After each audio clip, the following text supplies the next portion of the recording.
Hello everyone and welcome to my Java programming tutorial. In this video we will talk about stack and queue in Java. So let's get started. So stack and queue is chapter 14 of building Java programs, but it may be a different chapter in a different book. So we will just go with the topic, which is stack and queue. So stack and queue is a very small topic in Java. So there is a class named stack in Java.utility package and queue name class in Java in a utility package as well. So the reason of using stack and queue is of the runtime efficiency. So there may be certain tasks which stack and queue can do much better as compared to the other data structures you have, like linked list, array list, or binary trees. So there are some tasks which you think like maybe just like stack from a normal word of English, where you have stack of books like one on the other. So just like that, by that concept, you have stack in Java as well. So it is runtime efficiency. So as you can see, if you have one single statement, which is system.out or println statement, that is the runtime for that statement is just one time. A single Java statement takes the same amount of time to run. And then we have method call measured by the total number of statements inside the body. Then you have loops. So loops are the one who's taking a lot of time in your Java programming. So if you have one loop, that is n time, your code runtime efficiency is n. And if you have nested loop, that will be n square. It means a lot, like that's a lot of time your code is taking to run. Then if you have two separate loop, like not nested, just two separate loop, that is 2n. So same with the runtime efficiency, you have to identify like whether if a task is given to you or according to your question, from now on you have to identify which data structure you think is suitable to solve this part. There will be some tasks which you will see right now where stack and queues are actually used and why they are better as compared to other data structures. So what stack does, just like in this way, this is your stack where you have, when you add the value, it goes at the bottom and the next value comes at the top. So by the definition, you can see the last value entered will be treated for. So last in, first out is for the stack, and queue is the opposite. So queue is like first in, first serve, first come first serve kind of situation. So you have stack which retrieves elements in the reverse order, and queue retrieves element in the same order they were added. So sometimes, just like by the start, I have mentioned that sometimes it's good to have a collection that is less powerful but is optimized to perform certain operations, not all of the operations, certain operations. So let's take a look what stack does. Stack is also the name we can use is last in, first out, LIFO, and the elements are stored in the order of insertion. So but we do not think of them as having indexes. So now from the array list, as we have seen, there were indexes. From arrays we have, and even in linked list you will see indexes, but with stack and queue there are no indexes. You just run the loop based on, do we have a value to do some task? Is there any other value left? Yes, take out that value, treat that value whatever you want to treat with, like finding even number, odd number, maximum, minimum in your stack. The thing is, it's like a stack, right? And you are taking out the value. When you are taking out, it's gone from your stack. So there are three basic stack operations, which is push, pop, and peek. What push does, when you want to add the value, you call the method push. So if I have created a stack of integers, I will call that name, which is whatever the name I have mentioned, which is stack s equals to new stack of integers. So I will say s.push8.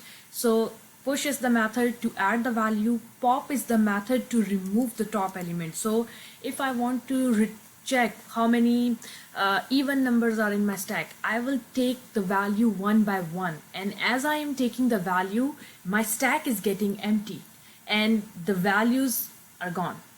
Okay, so you need, that's where the part I will come forward in our upcoming slides, but just for now, pop means removing the value. So when you say s.pop, that value is removed and you need to store that value into a variable, or a variable should hold that value.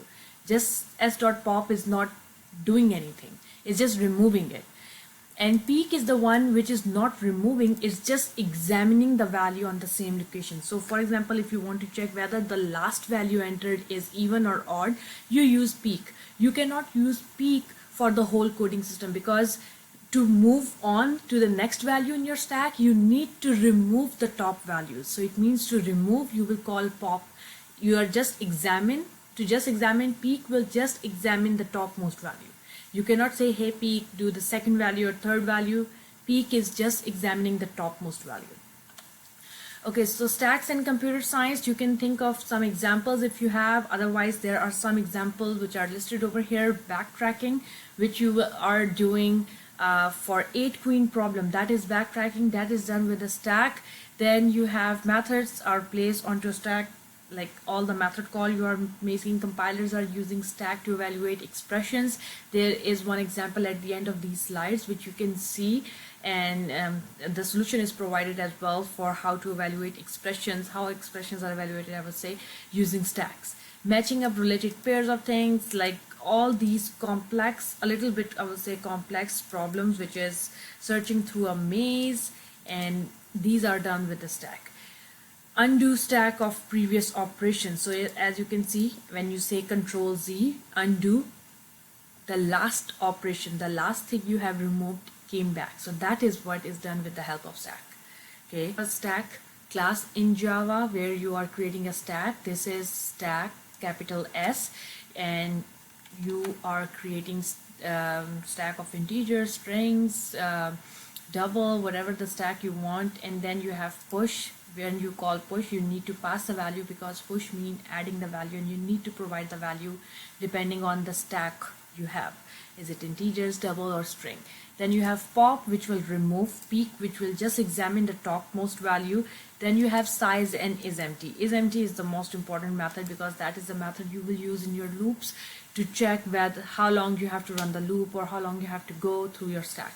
So this is one example how you are creating a stack. You write capital S, you are creating a stack of integers. You can give any name, which is S. Right now over here, instead of S, you can give stack 1, stack 2. Don't make the name as this stack, like don't make capital S stack. It may give you some errors at one point in Eclipse. And then new is a keyword we use by creating an object. Again, stack is a class in Java, and you are creating object of that class, and you are just calling the methods dot push. You are adding 3 values. 42 is added first, so it's at the bottom. Then you have -3, and then you have 17. So when I say hey system.out.print s.pop, the topmost value is printed. So as you can see, this is the top and this is the bottom. And when I say system.out.print s.pop, top value is printed and removed. So if I repeat this statement again, like system.out.print statement, Control C, if I say again Control V, s.pop, so the value over here will be -3. Now -3 is the topmost value, and then the last value will be left with 42. Value added first will be treated last. Okay, so stack has other methods, but we forbid them to use, so they have made a statement over here. Again, stack is a very small topic in Java. It's just covered, as you can see from your PowerPoint slides and from your questions as well. You just need to understand the concept and basics of stacks and queues, like how those things work. Okay, so there are some limitations. I would not say that you cannot do it with the for loop, but it's highly recommended that you use while loop. And as you can see, it's so easy and clean using a while loop in your stack and queue, because you need to run the loop as long as you have some values in your stack. And this is the method isEmpty, do something which you have to do with s.pop. If you don't do s.pop, it's like an increment operator in your loop. If you don't do s.pop, it's an infinite loop, because your value is stuck to the topmost value. If you are not doing pop, it will never be empty and your loop will run all the time. Okay, so let's take a look when you are working or dealing with a stack. So here is a small example again. In this example, what we are doing is, suppose we are asked to write a method named max that accepts a stack of integers and return the largest integer. So here is a stack. So just think of stack like this. You have a stack of books, so you have some couple of values, and now what you have to do is go through your stack, find the maximum number.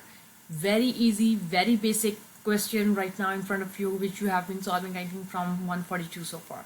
So you write a static method, public static void, and you are accepting a stack of integers. Instead of void, you can also say int, that you may return the maximum number. Otherwise, we are printing, oh, it should be, so it says return. So this is an error over here. So it should be an int because we are returning. And what you are doing is every time when you pop, you need to create a variable to store that value. Otherwise, there is no reason of doing pop. You are just not doing anything. So what we are doing is to find the maximum number in my stack. I'm just taking out the first value, making it as the maximum value, then running my while loop as long my stack is not empty, and then inside of my while loop I am taking the next value to compare, because remember, I am keeping track of the maximum number, so I need two numbers to compare. So what I'm doing is I'm taking the next number from my stack, and then maximum value is the one variable you can stick with to check whether that max is the maximum number in my stack.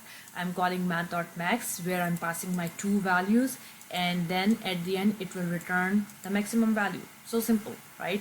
That is simple. It says the algorithm is correct, but what is wrong with the code? I think from now on, from that far, you may have got the idea of what is the error. The error is you have destroyed your stack, because as you were removing everything, your stack is empty now. So whenever you are working with stack and queue, every time you need a backup stack or a backup queue. Reason, because whether you have to find even number, odd number, maximum, minimum, you have to go through your stack, check whether they are equal, do mirror, something, whatever you want to do with your stack, you cannot do it without the loop. And when you are running the loop on your stack, you are emptying your stack. And when you empty your stack, you need a backup stack to save your values. Otherwise, your values are lost. So same over here, what the point we were missing in our max question was, everything is same. The only thing is you have to create a backup stack on the very start that will be empty, name as backup. That's easy to recognize. Then you have a maximum value, same, where you are popping the value one by one. So as you are popping the value, you need to push that value back right on the next line where you pop that value. So as you can see, where I pop, the next line is my backup.push value to save that value. Again, in my while loop as well, where I pop the value on the next line, don't forget to push the value, because your stack is changing. As you say pop, value is removed, and this variable is holding that value. That's why we need variables, because you need this one because you need this variable, you need the same value twice. First thing to compare, second thing to push it back into your stack. So that's why we are creating a variable over here to do two tasks at the same time. So at the end, what you have to do, this is the method you have seen so far. You will need an extra while loop. Now that while loop will run on your backup stack, because at this point again, if you don't put the values back, your stack is still empty. Backup is holding all the values. So what you have to do is you have to run the loop on backup stack and put all the values back in your original stack, and then return the value, because if you return the value somewhere over here at the top, this backup will not run. After return, code exit, method exit, and it just skip those lines. So you need to back up your stack first and then return the value. This was about stack. Let's see queue. Queue is very simple, just like from your normal life. You have seen queue of lines in cafeteria, cinemas, and like in banks maybe, yeah. So this is what queue does. First in, first out. Whoever comes first, stand in the line first and will be treated first. So simple rule for queue, and the method we use for queue is add, remove, and peek. So not push and pop. Push and pop are for stack, and for queue we have add method to add the value, remove method to remove the value, and peek same as to examine the value at the front. So queue in computer science is very easy to identify. Operating system, print job. So as you can see, if my computer it's got stuck and I keep pressing the key, keep pressing the mouse, doesn't matter, right? If I say, okay, I don't want to open this folder now, I want to open some other files or folders, when that stuck part is gone, my computer is back to normal, it will do the first section first, or it will open the first file first, and then whatever the random clicks I have made will be followed by the first call. Same with the printing job. If the printer got stuck and we three computers are connected to the same printer, and we send the task to the printer, and as the printer is stuck, as the printer start working, the first person who have sent the job will be treated first. So same from the normal life, we have people on the escalator waiting in a line, cars at a gas station, and for programming you have line of customers or clients storing the queue of computation to be performed in order. Whatever the code you write, they are all in queue. So queue is very simple to identify. As an example, this is a queue class in Java, and what you do is, how you create a queue, you write queue in whatever the queue you are creating, integers, double, string, give it a name, equals to new linked list. So here is a twist, and the definition for that part is given over here, that when constructing a queue you must use a new linked list object instead of a new queue object. This has to do with a topic we discussed later called interfaces. So if you remember interfaces, so they share the same category, so that's why, and you don't have to go in that to identify why. It's just like that. Java did it. You have the method, just use it. You have add method, remove, peek, size, and is empty. Couple of same methods as in your stack. So queue idioms are, as we stack, as with the stack, must pull the contents out of the queue to view them, and same thing. And what we do is examining each element exactly once. So as you can see, there's a size method. You can use for loop, but highly recommended that you use while loop again, as long as your queue is not empty. As queue is like kind of index based as scenario, because it quite looks like the array list.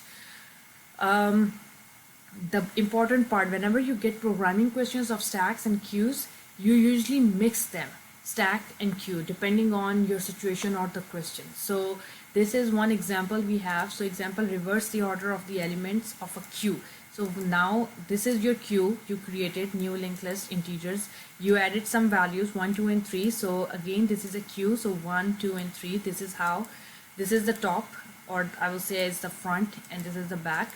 Now you need to reverse the elements of queue. The best way is to use a stack, because stack reverse, it treats the last element as the first element. So what you do is you create a stack of integers, which is a blank stack right now, and you run a loop on queue, adding all the values to your stack. So now your queue is empty and your stack is holding the value, and the topmost value in your stack will be 3, right? And now what you will do is put the values back in your from stack to queue, and it will reverse your queue. So this is how mixing stack and queue will work. If any one of you is confused regarding this part, so again, take a look. This is 1, 2 and 3. This is the front of the queue, and when you say queue, as long your queue is not empty, s dot push q dot remove. When you say q dot remove, 1 is removed and added to your stack. Then you have, okay, let me try.